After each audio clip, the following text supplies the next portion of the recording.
Li gorî ola Îslamê û salnemeya Hicriyê sê mehên bi navê Recep, Şeban û Remezanê wekî mehên pîroz tên xebûl kirin.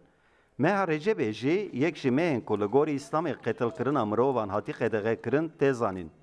HDP balê dikişe ser vê yekê û dibêje divê hikûmet bi mabesta vê qayîdeya İslamî pevçûnan bide rawestandin. Biz 3 aylara giriyoruz Perşembe akşamı. Roja pênşemê sê mehên pîroz dest pê dikin û di meha Recepê de jî li gorî Qur'anê şer hatiye qedexekirin. Ew li gorî pîvanên hevçerx tev nagerin, li gorî demokrasiyê tev nagerin û her tim qala İslamê dikin. Li İslamê bedkariyê dikin û hewl didin ku gel bi vê yekê qanî bikin. Vaye em li wan gazî hukmê Qur'anê dikin. Xwedê Teala gotiye şerê di van mehan de heram e û divê neyê kirin. De bila kerem kin şer rawestînin. Haramdır. Hadi buyurun savaşı durdurun. Hinek alimên olî jî vê bangê erênî dinirxînin û piştgiriya HDP dikin. Van her çar meyhanê da eşhurul hurum ku dibêjin yek ji meha Recepê divir da kuştin û şer heram e.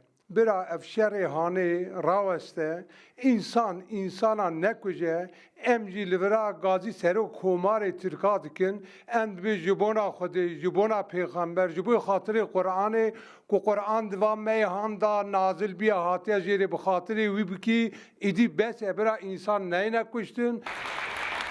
Parlamenterê HDP Altan Tan jî bang di PKK kiribû û gotibû divê PKK bê şert û bê mej dest ji çêkan bikeşe. Serokkomar Erdogan û rayedarên hikûmetê jî daxuyandibûn ku ti agirbest di rojeva wan da nîne. Daxuyaniyên her du aliyan didin nîşan ku di demekî Kurd da ti agirbest nepekane.